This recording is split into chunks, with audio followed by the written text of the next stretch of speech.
I know that I saw him somewhere. The Attorney General, Bob Ferguson, is here. Yes, thank you so much for coming out. I appreciate it very much.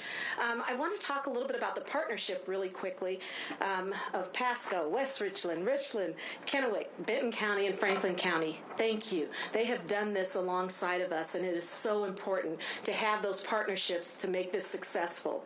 This is the first but not the last. We are going to move on from here, and we're going to continue to do this until we have 30 to 45 days entrance into the academy so that our communities do not have to wait for law enforcement to be staffed. So thank you all. This is only possible because of everybody's effort, and we really appreciate the support. I also want to really thank Deputy Director Jarrell Wills, who's somewhere here, who tries to hide, but he works tirelessly.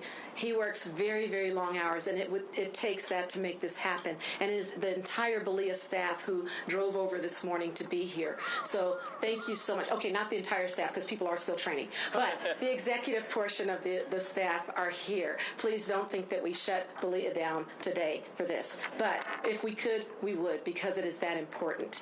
So I will be your MC for the day. And first off, I would like to introduce, not really introduce, but just bring him to the mic, Governor Jay Inslee. His support has meant so much to us and every legislator that voted to provide funding for this. Thank you all. So many of you are here that I can't name each of you or I'll run over my time, and they gave me 3 minutes, so I'm going to be really time conscious. So thank you so much for all of our legislators that are here. Governor Inslee, for your support from the inception of this idea and how hard you pushed for us to get this done in this session. I thank you so much. So with that, I will turn it over to Governor Inslee.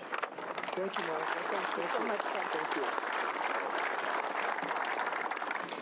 How about a round of applause for Monica and her whole team, who have the best criminal justice training program in the United States, and they have done that. Yes. You know, when President, I'm not just saying that, I mean it. When President Obama wanted to improve the training of law enforcement officers in the United States, you know what state he went to? He went to Washington State. And he asked our then leader of our Criminal Justice Training Center to come help him fashion an effort to give the best training possible to our law enforcement officers. But let me start my comments by offering my incredible thanks from almost 8 million people to the men and women in blue who protect us every day, who march into the line of fire when they have to, who do the best job they can to keep us safe, the law enforcement officers of the state of Washington. Thank you for what you do for us.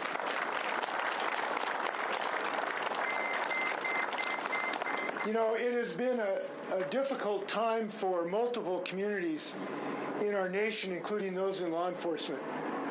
And I want people in law enforcement to know, through those difficult days, we have made some changes that I think will improve our state.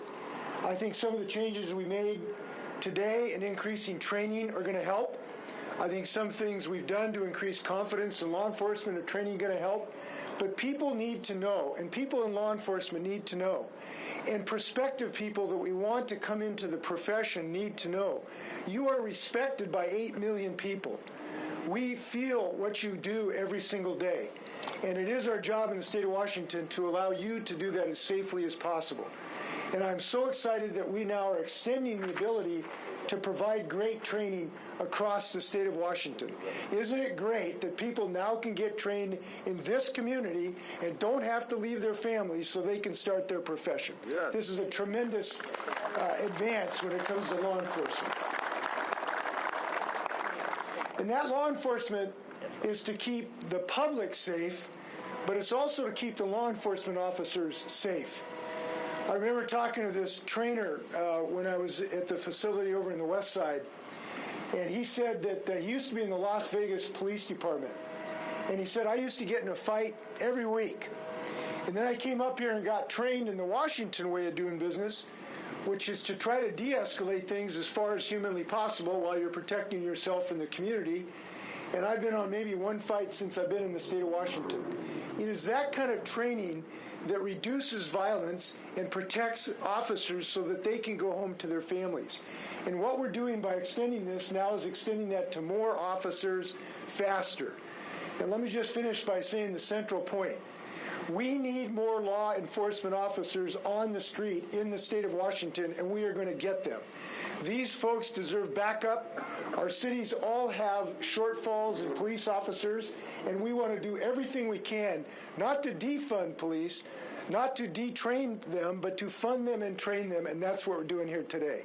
So I'm excited about the progress the state of Washington is making with this $8.7 million training academy so we can move forward. I want to thank the legislators who had the foresight to do this, particularly John Levick, whose leadership has been absolutely fantastic.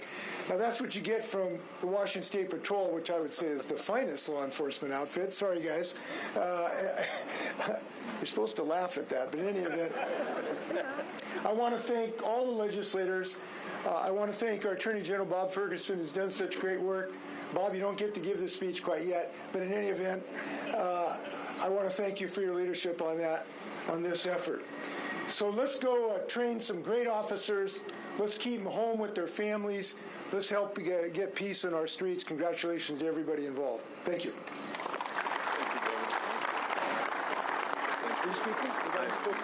No, you did great. So next, we've talked about Senator Levick, but he really has fought and called me incessantly to make this happen. Early in the morning and late in the evening. He doesn't mind what time it is. He just calls and says, are we there? Are we doing it? Is it going to happen? So I'd like to introduce my friend, Senator John Levick. I really appreciate him. He has worked hard. Thank you.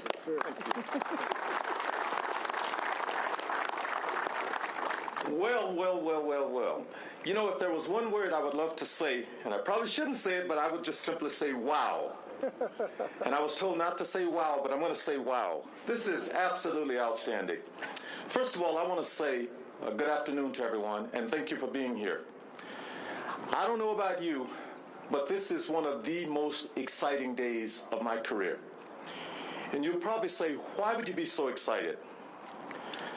On July 11th of last year, I met with Chief Roski and his staff, along with Director Alexander, here in Pasco to discuss regional campuses. A few days later, Governor Inslee met with law enforcement leaders in Burien to discuss regional training academies. Governor Inslee left no doubt that he wanted regional training academies in Washington. So here we are, 10 months later, at the grand opening of one of the first regional training academies. This has to motivate all of us. And I'm thinking about what Director Alexander said. We talk every single day, and sometimes I feel real bad calling her at 5 in the morning. But I don't feel bad because she'll call me at 10 at night. And she said to me yesterday, she said, it's almost like the first day of school. And that's what it feels like. You know, community safety, and the governor said this, community safety is our top priority. This regional academy illustrates what we can do when we work together toward a common goal. We have in front of us an exciting opportunity.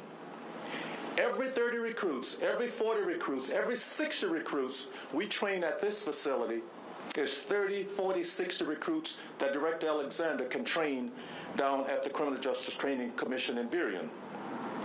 I can tell you this, I'm proud beyond words of the 31 years I served with the Washington State Patrol. But I remember how difficult it was being away from my family for long periods of time. And when I went through the academy, we had to be there for the first 21 days, nonstop. So I believe that keeping these future officers close to their families, working in the communities they call home, will offer tremendous benefit to everyone in our state. I want to thank them in advance for all they will do to keep us safe in our homes, on our streets, and for protecting our children in their schools. These guardians, I believe, will change the culture of policing. The opening of this academy is one of the first steps of many steps that we will take in the coming years. I hope to see an academy open soon in Skagit County, Clark County, and other counties throughout the state. So I want to thank the governor, thank Director Alexander, and everyone for being here, especially Chief Roski. I know how hard you've worked on this. Thank you. This is absolutely wonderful. I'm going to say it if I shouldn't say it, but wow. Thank you very, very much. And next, it's my honor to introduce the Mayor of Pasco, Chief Brajas. Thank you. Welcome, everyone. It's great to see you all here. Thank you, everyone, all elected officials. Thank you to our funders. Thank you to our governor. And thank you to our chief for making a push to get this academy here. I'm biased. Yeah. City of Pasco Police Department, and Chief is going to probably say that I'm not lying on this. City of Pasco Police Department is one of the greatest teams that I've met. Where are you at, officers for the City of Pasco? Raise your hands. Please applaud to these great officers. I also want to say thank you to all our partners. I see a lot of other departments here. Again, thank you everyone for being here today. We are very excited to open the doors. We know that nationwide there is a need for more officers, for qualified officers. So let's make a difference by sending them this way. City of Pasco Police Department is duly accredited, and that is something that I will continue to say. I'm very proud of this department. Again, thank you, officers. Thank you, Chief Roski, for your leadership. And again, thank you everyone for being here today. We are ready to get out of the sun. But again, thank you to our congressmen, to our legislators, to our senators, everyone that made this happen. Thank you again for the support and collaborations for the City of Pasco. Thank you, Mayor, and thank you for welcoming us to your city. Next, I just have to say that this extraordinary partnership that we've had over these last several months with Pasco Police Department and the other police departments that I named, and Chief Roski most of all, if I send him a text and say, can we talk, in 1 minute my phone is ringing. He has worked so hard to make this successful, and I could not ask for a better partner in this. There's obviously bumps along the way and things that happen, but he has just been so wonderful to work with. So I will let him now take the mic and have a few words. Thank you so much.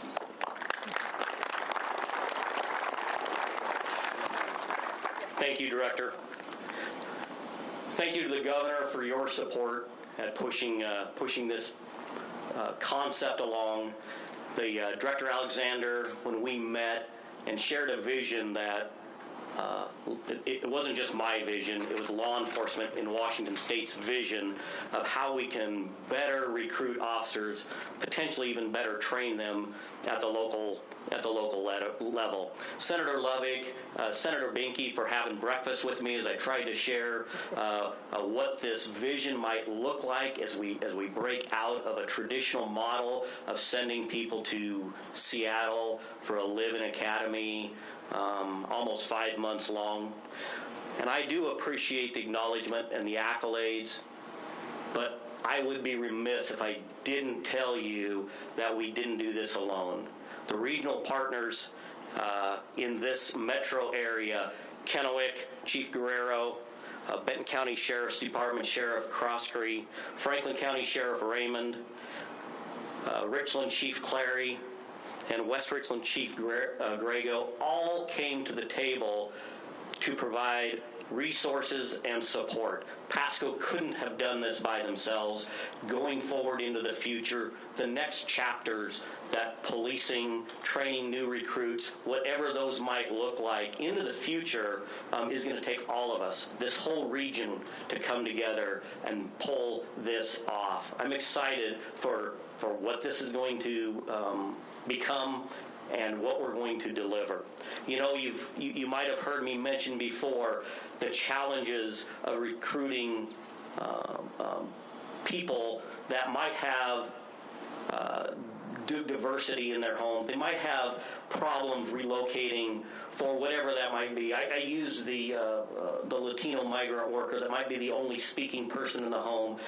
We can't recruit that person because they can't leave for 4 months, 5 months and live in Seattle. We can now recruit them and have them come to the academy, go home every night. I shared the story of a single mother raising a couple of small children. We would love to recruit them, have them come to work for us here, but we can't. That person can't, she can't leave for almost 5 months and attend the police academy. But she could come here. And in fact, I'm proud to announce that of the 30 recruits, starting May 8th, next Monday, we have that exact mother here starting in the academy.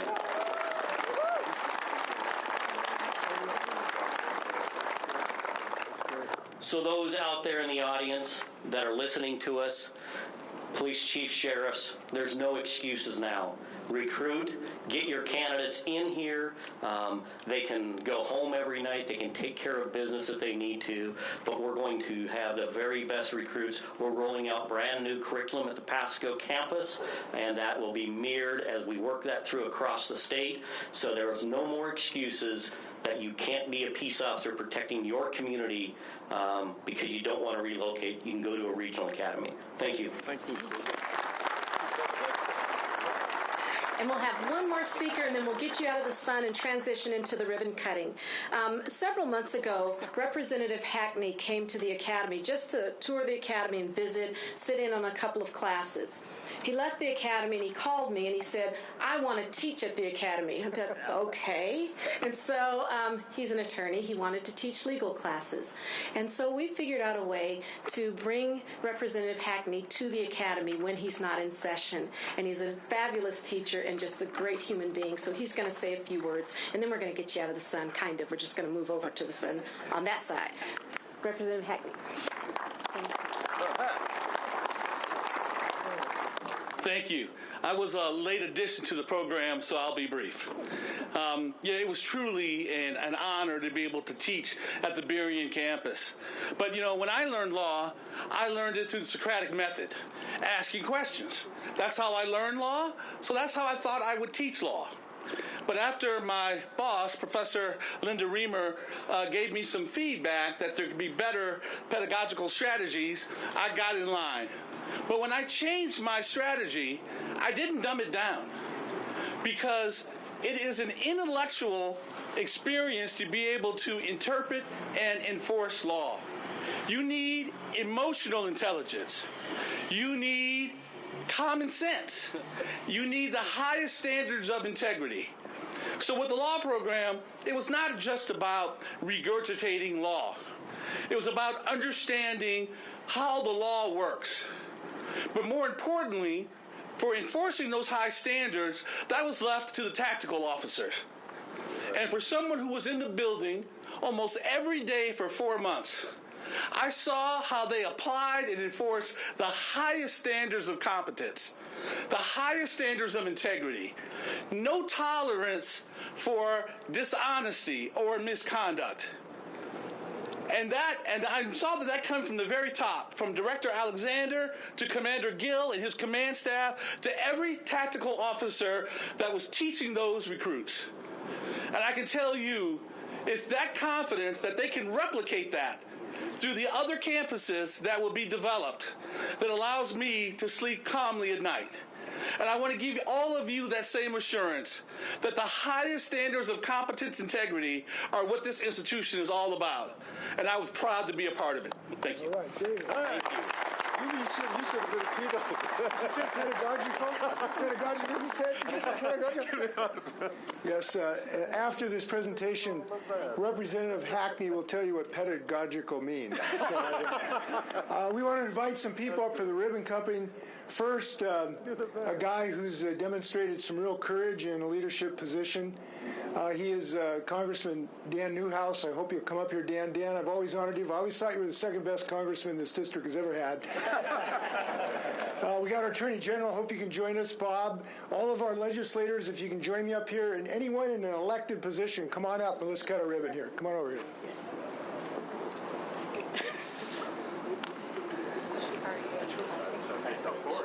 Great job. I really, I love the story of the one. How you get out. It's also. Hi,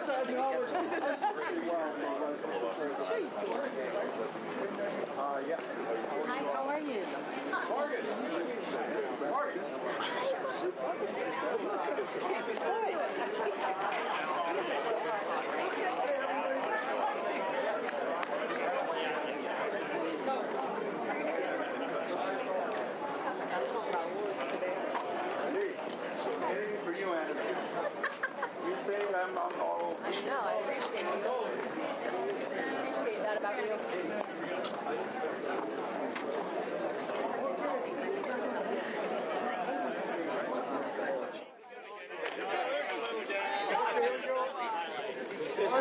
certified. I've been trained by the Washington State Criminal Justice Training System. 1, 2, 3, here we go.